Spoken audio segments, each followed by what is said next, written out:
White House expected to unveil sweeping immigration order. President Joe Biden is expected to issue a sweeping new executive order aimed at curbing migrant arrivals at the U.S.-Mexico border as early as Tuesday. Under the planned order, U.S. officials could swiftly deport migrants who enter the U.S. illegally, without processing their asylum requests once a daily threshold is met, according to CBS. That in turn will allow border officials to limit the amount of migrant arrivals, 3 unnamed sources briefed on the expected order told CBS, the BBC's news partner. More than 6.4 million migrants have been stopped crossing into the U.S. illegally during Joe Biden's administration, a record high that has left him politically vulnerable as he campaigns for re-election. Migrant arrivals have plummeted this year, however, although experts believe the trend is not likely to be sustainable.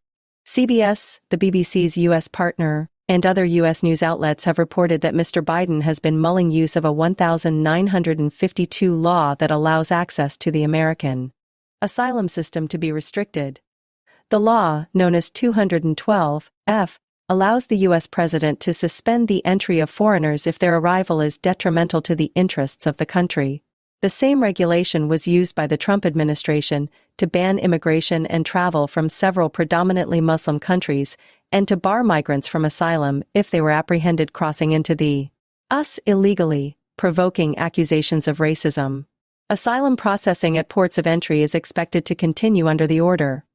About 1,500 asylum seekers go through the process at official crossings each day, mostly after setting up appointments using a Customs and Border Protection (CBP) app known as CBP One. Mayors of several border towns, including Brownsville and Edinburgh, both in Texas, were expected to be in Washington for the president's announcement. Democratic lawmakers have also been reportedly briefed on the plan. The proposal, however, is likely to be challenged in court, either from immigration advocates or from Republican-led states. A White House official told the BBC on Friday that no final decisions had been made on possible executive actions. In a statement, a White House spokesperson noted that a bipartisan border security deal failed earlier this year as a result of opposition from Republicans in Congress.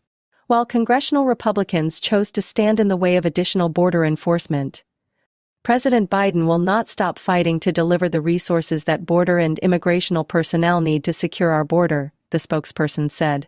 As we have said before, the administration continues to explore a series of policy options, and we remain committed to taking action to address our broken immigration system, the spokesperson added.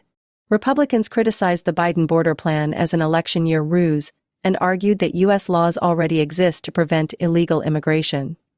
But they were not being duly enforced by the Democratic president. News of the potential executive order comes as numbers of migrant detentions at the U.S.-Mexico border fall. Recently released statistics from CBP show that about 179,000 migrant encounters were recorded in April. In December, by comparison, the figure spiked to 302,000, a historic high. Officials in the U.S. and Mexico have said that increased enforcement by Mexican authorities is largely responsible, although many experts have cautioned the reductions are unlikely to be permanent. The decline in migrant crossings at the U.S. border comes at a politically fraught time for President Biden. Polls show that immigration is a primary electoral concern for many voters in the presidential election in November. A Gallup poll at the end of April found that 27% of Americans view immigration as the most important issue facing the country, topping the economy and inflation. A separate poll conducted in March by the Associated Press and NORC Center for Public Affairs Research found that 2/3 of Americans now disapprove of Mr. Biden's handling of the border, including about 40% of Democrat voters.